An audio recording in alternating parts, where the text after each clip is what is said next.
बिस्मिल्लाहिर्रहमानिर्रहीम। अस्सलाम वालेकुम नाज़रीन, हाज़िर खिदमत है आपका मेज़बान अब्दुल कुद्दूस। आज एक अछूते मौजू के साथ इकबाल डे के हवाले से कि इकबाल के पैगाम में दो अहम तरीन मामलात डिस्कस किए जाते हैं जो आपका ख़ास तौर पर फ़ारसी कलाम है।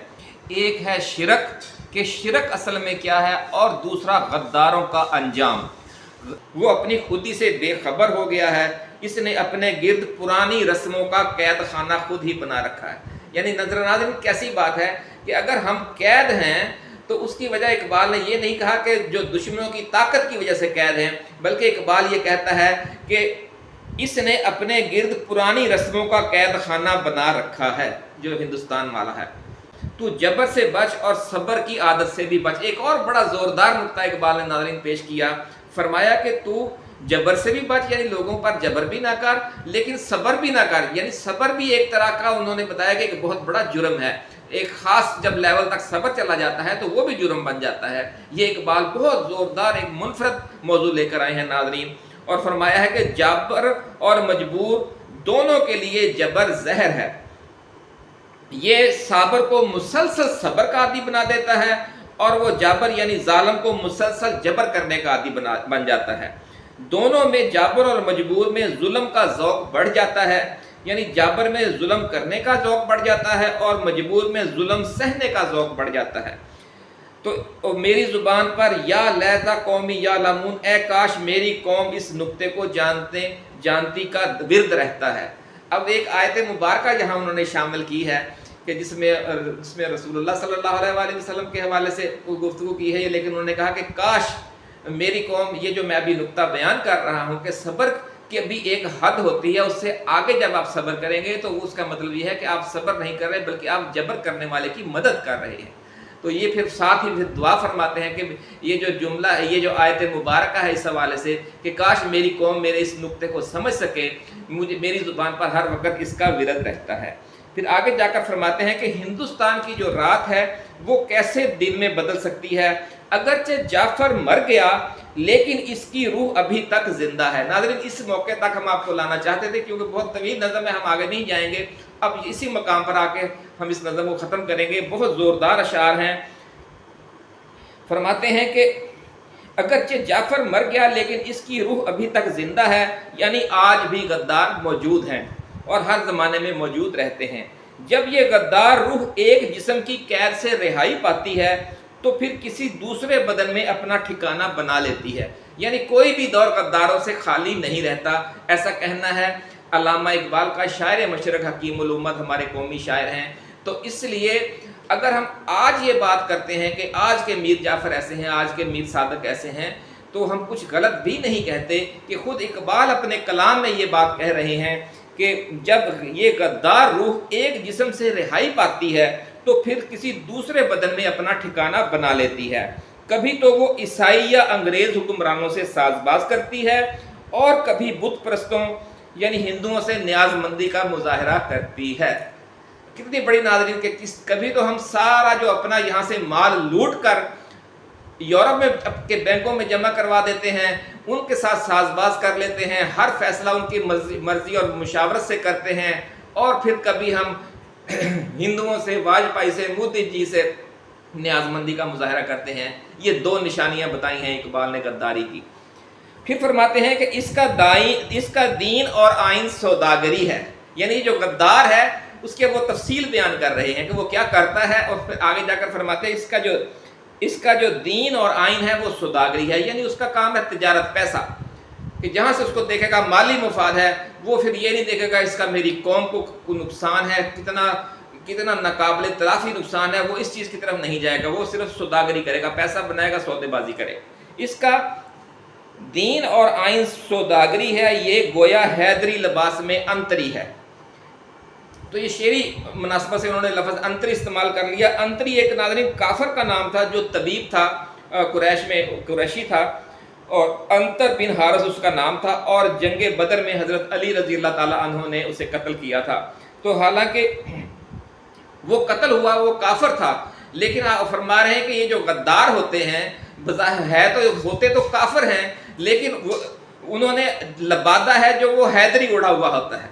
यानी वो मतलब कि रसूलुल्लाह सल्लल्लाहु अलैहि वसल्लम का परचम उठाकर फिर रहे होते हैं, जिस तरह हज़रत अली को अक्सर अलम उठा दिया जाता था। ये इस चीज़ की तशरीह है कि बज़ाहिर वो ये लग रहे होते हैं कि वो रसूलुल्लाह का परचम उठाकर घूम रहे हैं, यानी दीन इस्लाम के ठेकेदार हैं, अलंबरदार हैं, लेकिन अमलन वो अंतरी होते हैं। जब रंगो बू की दुनिया बदल जाती है तो इन गद्दारों के रस्म आइन भी बदल जाते हैं। रंगो बू की दुनिया बदल जाने से मुराद नाज़रीन ये है कि यानी जब कौम उनकी गद्दारी का मामला कामयाब हो जाता है और जो कौम है वो गुलामी में आ जाती है, तो फिर वो अपना असल जाहिर करते हैं, जिस तरह फिर मीर जाफ़र ने किया था कि जब सिराजुद्दौला शहीद हो गया और मुसलमानों को शिकस्त हो गई, तो फिर वो पहले खुफिया तौर पर उसके साथ मिला हुआ था, लेकिन फिर बाद में उसने एलानिया मिल गया और फिर उसको उन्होंने वायसराय बना दिया बंगाल का। फिर उसकी औलाद ने भी वहाँ पर कई 150 साल तक हुकूमत की। तो फिर यही इकबाल कह रहे हैं कि जब रंगो बू की दुनिया बदल जाती है तो इन गद्दारों के रस्म आइन भी बदल जाते हैं। इससे पहले इसका मसजूद कोई और था, जबकि हमारे ज़माने में वतन इसका माबूद है। यानी हर ज़माने में ये जो गद्दार होते हैं ये मुख्तलिफ बहाने बनाकर मुख्तलिफ नज़रियात के साथ सामने आते हैं और फिर बहाने बनाकर यानी कौम को गुमराह करके फिर अपना असल मकसद निकालते हैं। और फिर वहाँ पे मौलाना रूमी इकबाल से ये कह रहे हैं कि हर ज़माने में जो इनके अंदाज हैं अवाम को बेवकूफ़ बनाने के और गद्दारी करने के, वो मुख्तलिफ होते हैं। हर दफ़ा वो एक नया समझने के चूरन बेचते हैं। मौजूदा दौर का जो चूरन है इन गद्दारों का वो वतन है। लेकिन अब समझे कि जिस तरह हम इस वक्त हर चीज़ के जनाब ये मुल्क के ख़िलाफ़ है फलाना काम, ये स्टेट के ख़िलाफ़ है, ये वतन के ख़िलाफ़ है। इकबाल कहते हैं कि ये जो इससे पहले इनका मसजूद कोई और था गद्दारों का, लेकिन हमारे ज़माने में वतन इनका माबूद है। अल्लाहु अकबर। नाज़रीन, इनका ज़ाहिर दीन के गम से दर्दमंद है, जबकि इनका बातन बुत परस्तों की तरह जन्नार पहने हुए है। यानी ये बज़ाहिर तो बड़े अल्लाह वाले हैं, नेक लोग हैं और हर टाइम अल्लाह रसूल की बातें करते हैं, लेकिन इनके दिल इनके अंदर जो है, जो उन्होंने जन्नार जिस तरह फल के ज़ुहल के ऊपर एक समझ ले के दायरे हैं गर्द के बादलों के, वो भी उसने जन्नार पहना हुआ है। और जो गद्दार हैं उन्होंने भी जन्नार पहना हुआ है। जो हिंदू योगी होते हैं उन्होंने भी वो जन्नार एक धागा पहना होता है, लेकिन वो उनके लिबास के अंदर होता है। यूँ यहाँ तक वो यूँ इस तरीके से वो पहनते हैं, जिस तरह बंदा कोई मफलर लेता है तो वो एक धागा खास होता है, उसको जन्नार कहते हैं। नाज़रीन, यानी जाफ़र यानी गद्दार की रूह किसी भी बदन में आ जाए, वो शख्स मिल्लत कुश, मिल्लत को मारने वाला ही होता है। ऐसा नाम नेहाद मुसलमान पुराना मिल्लत कुश है। वो गद्दार हर वक्त मुस्कराता रहता है, लेकिन वो किसी का दोस्त नहीं होता। अब वो गद्दार की जो उसकी निशानियां बता रहे हैं कि वो कैसा होता है, इसलिए कि सांप अगर हंसता मुस्कुराता भी है तो वो सांप ही रहेगा। इसके नफाक से मिल्लत की वहदत दो टुकड़ों में बट जाती है और इसका वजूद मिल्लत को जलील कर देता है। यानी अब ये सारी गद्दार की वो तारीफ कर रहे हैं, जिसको हम सिर्फ एक शेर पढ़ के खुश हो जाते हैं। अब देखें वो पूरी तफसीर उन्होंने गद्दार के ऊपर 3-4 नज़में लिखी हैं और फिर आखिर में 2 शेर हैं, उनकी हम तशरीह आपके साथ पेश करते हैं। वो शेर क्या है, पहले वो शेर सुन लें। मिल्लत रा हर कुजा गारत गरे अस्त, असले ऊज़े साद के या जाफरे अस्त। जहाँ कहीं भी मिल्लत का कोई गारत गर है, इसकी असल किसी सादक या किसी जाफर से है। यानी ये हर ज़माने में होंगे, इकबाल कह रहे हैं। और जहाँ कहीं भी वो कोई मिल्लत का, ये पाकिस्तान में हो, सूडान में हो, मिस्र में हो, फ़लस्तीन में हो, दुनिया के किसी मुल्क में हो, वो कहते हैं जो उसका जिस तरह हम कह सकते हैं कि जिस तरह दही का जाग होता है, उसकी जो असल है वो किसी न किसी सादक या जाफर से है। फिर आगे जाकर फरमाते हैं कि अल अमा अज रूह जाफर, अल अमा अज जाफर, जाफराने ई जमा। देखें ना, बहुत ज़ोरदार शेर है। ये भी हमें कहना चाहिए, बार बार लिखना चाहिए कि अल अमा अज रूह जाफर, अल अमा अज जाफराने ई जमा। अल्लाह ताला जाफर की रूह से अपनी पनाह में रखे। खुदा की पनाह जिसे हम कहते हैं, आज के दौर के जाफरों से भी खुदा की पनाह है।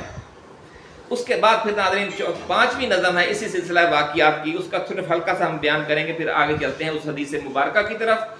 और जो अर्तुल गाज़ी का गद्दारों के हवाले से एक कौल है, मुख्तसर सा वो बयान करेंगे। फरियाद यके अज वर्क नशीनान कुलज़म खूनी, آخری جو نظم ہے اس سلسلہ واقعات کی، اس کا عنوان ہے اردو میں خون کے سمندر کے کشتی نشینوں میں سے ایک کی فریاد۔ اب وہ جو خون کے سمندر میں ایک کشتی میں بیٹھے ہوئے یہ دو خوفزدہ سے زرد رنگ والے بندے ہیں، ایک میر جعفر ہے، ایک میر صادق ہے۔ پہلے سمجھ لیں کہ روح ہندوستان نے ظاہر ہو کر اپنا سمجھ لیں کہ کیس پیش کیا، اب وہ جواب دعویٰ کہہ لیں یا جواب، اب ان کا موقف دے رہے ہیں اقبال، ان غداروں کا، ان خبیث روحوں کا، ان رذیل روحوں کا۔ ان میں سے پھر وہ کسی کا نام لینا نہیں پسند فرما رہے۔ اب دیکھیں نقطے دیکھیں اقبال کتنے باریک ہیں کہ انہوں نے کسی کا نام لینا پسند نہیں کیا کہ یہ فلاں بول رہا ہے، کیونکہ اصل میں تو ایک ہی چیز ہے نا، جتنے بھی جسموں میں روح ہوگی، روح وہ ایک ہی ہے۔ تو فرمایا کہ خون کے سمندر کے کشتی نشینوں میں سے ایک کی فریاد۔ پھر وہ فریاد ہے، وہ کیا وہ اپنا پھر وہ کہانی بیان کر رہے ہیں، بڑی خوفناک ناظرین، یہی اس کا حاصل ہے، یہی منظر ہے کہ پھر غداروں کے ساتھ اگلے جہان میں سلوک کیا ہوگا۔ اب آپ خود ان جو تاریخ کے بدترین غدار ہیں ان کی اپنی زبان سے سن لیں۔ فرمایا ہم غداروں کو نہ تو عدم قبول کرتا ہے اور نہ ہی وجود، اور عدم کی اور وجود کی بے مہری پر افسوس ہے۔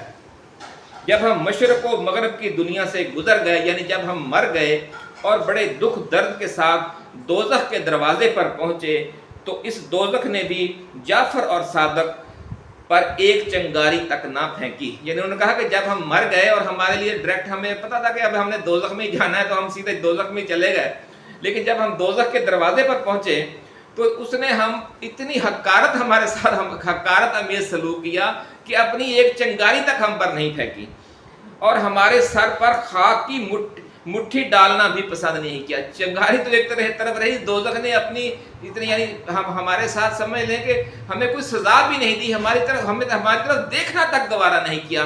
دوزخ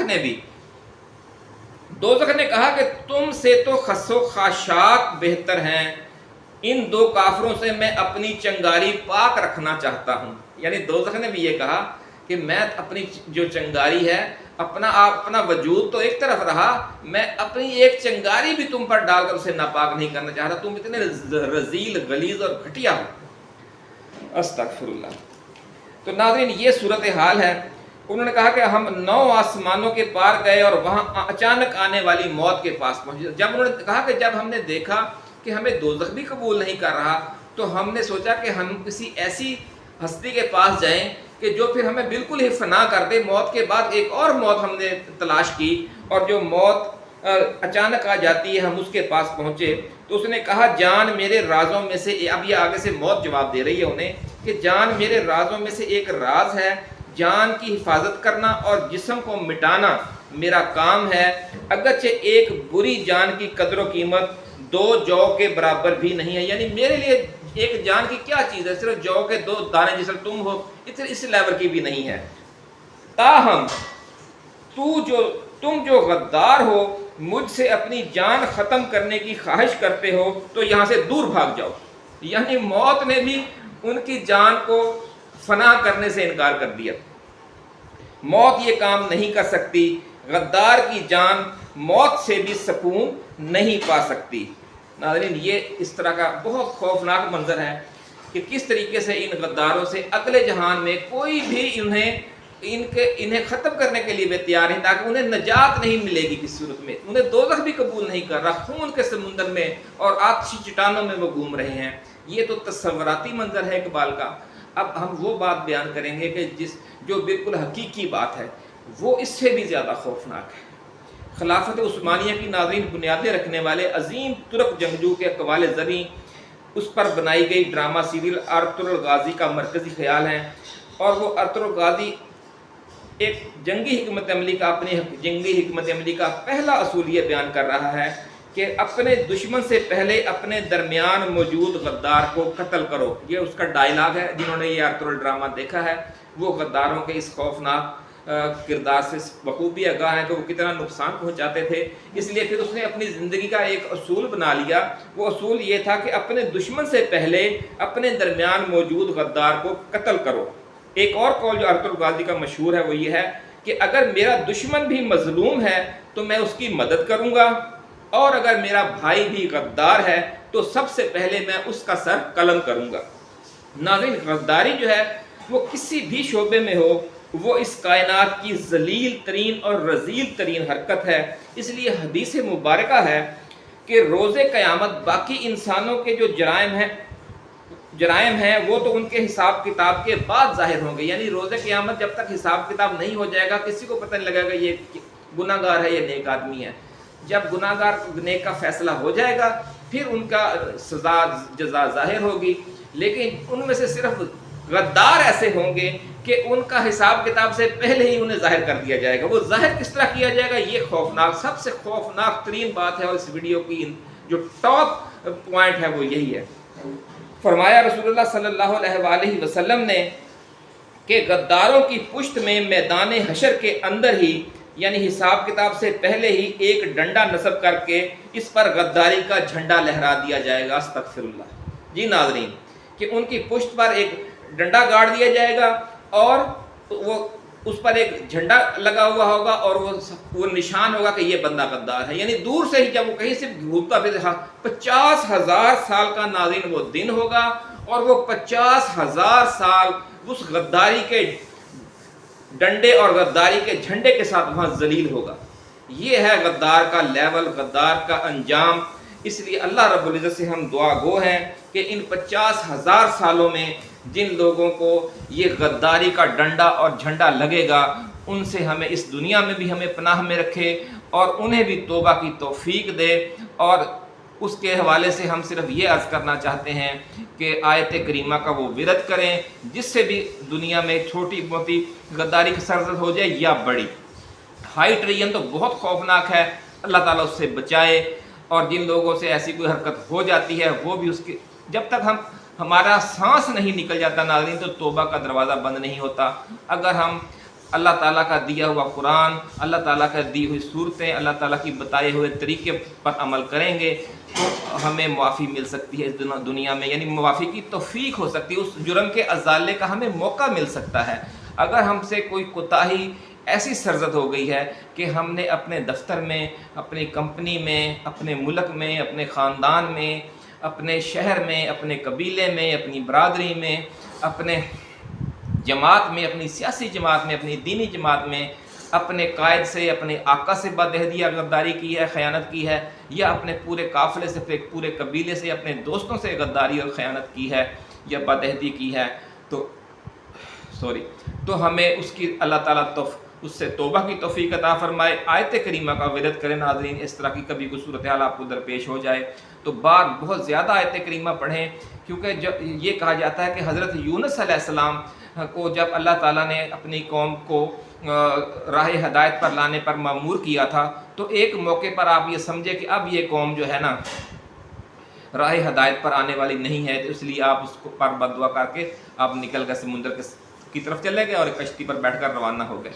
اس قوم نے دعا مانگی اور اپنا توبہ کی، اللہ تعالیٰ نے ان کی توبہ قبول کر لی۔ اب حضرت یونس صاحب چلے گئے، حضرت یونس علیہ السلام چلے گئے، ان کے خیال میں پیچھے عذاب آ گیا ہوگا، قوم تباہ ہو گئی ہے، لیکن اللہ نے ان کی توبہ قبول کر لی۔ جس طرح ہم ابھی کہہ رہے ہیں کہ ہمیں بھی توبہ کرنی چاہیے، اللہ تعالیٰ کسی وقت بھی قبول کر سکتا ہے۔ تو ایک تو سب سے بڑی مثال یہ ہے کہ اتنا بڑا انہوں نے جرم کیا ہوا تھا کہ اللہ کا نبی بھی تھک ہار کر اور مایوس ہو کر ان کے ساتھ چلا گیا، لیکن پھر بعد میں انہوں نے توبہ کی، گر گئے، اللہ کے گڑگڑائے، تو اللہ تعالیٰ نے توبہ قبول کر لی۔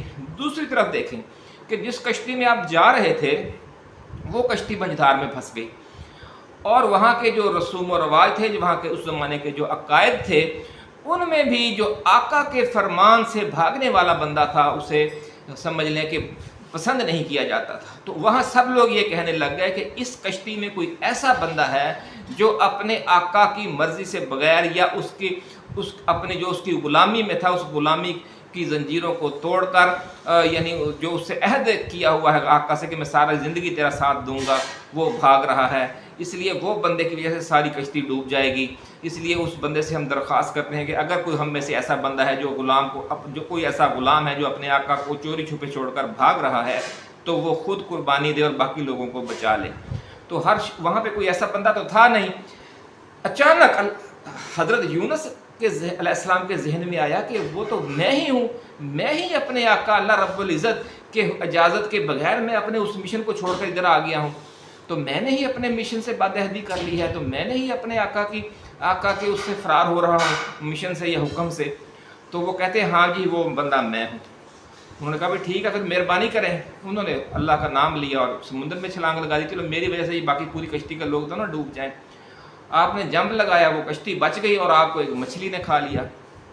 फिर मछली के पेट में अल्लाह रब्बुल इज़्ज़त ने, वो आपको कुछ कहते हैं लोग 3 दिन रहे, वो कितने दिन रहे, तो अल्लाह रब्बुल इज़्ज़त ने फिर आपको ये दुआ सिखाई जिसे हम आयत करीमा कहते हैं, ला इलाहा इल्ला अंत सुबहानका इन्नी कुन्तु मिनज़ ज़ालिमीन। यानी इसमें ला इलाहा इल्ला, अल्लाह ताला की तरफ कलमा पढ़ते हैं कि तेरे अलावा कोई खुदा नहीं है, अंत सुबहानका, ये तेरी अज़मत बहुत बुलंद है, और इन्नी कुन्तु मिनज़ ज़ालिमीन, बेशक मैं ही ज़ालिम हूँ। जब हम ये कहते हैं कि या अल्लाह बेशक हम ही ज़ालिम हैं, तेरी जो अज़मत है वो बहुत बुलंद है और तेरे अलावा कोई इलाह नहीं, कोई खुदा नहीं तेरे अलावा, जब हम ये 3 जुमले कहते हैं तो फिर अगर इसका मतलब यह है कि हमने सरेंडर कर दिया है। तो अल्लाह रब्बुल इज़्ज़त ने ये दुआ सिखाई, कुरान पाक में भी इसके हवाले से जिक्र है कि जब इस दुआ के ज़रिए कोई मुझसे मांगेगा तो मैं उसे ज़रूर दूंगा इंशाअल्लाह अज़ीज़। अल्लाह हमें चाहिए कि हम ये दुआ मांगें जब भी हमसे किसी किस्म की भी कोई कोताही सरजद हो जाए, कोताही ना भी हो, हालात ख़राब हो, कोई मुश्किल हो, हमें ये दुआ ज़रूर मांगनी चाहिए।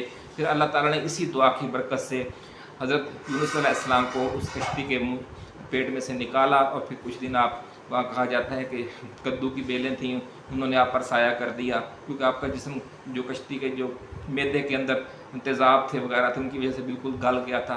तो इस तरह अल्लाह ताला ने आपको इस मुश्किल सूरत हाल से निजात दी। इसी तरह की सूरत हाल इस वक्त आलम इस्लाम को दरपेश है नाज़रीन। इस पर मज़ीद वीडियोज़ भी बनाएंगे।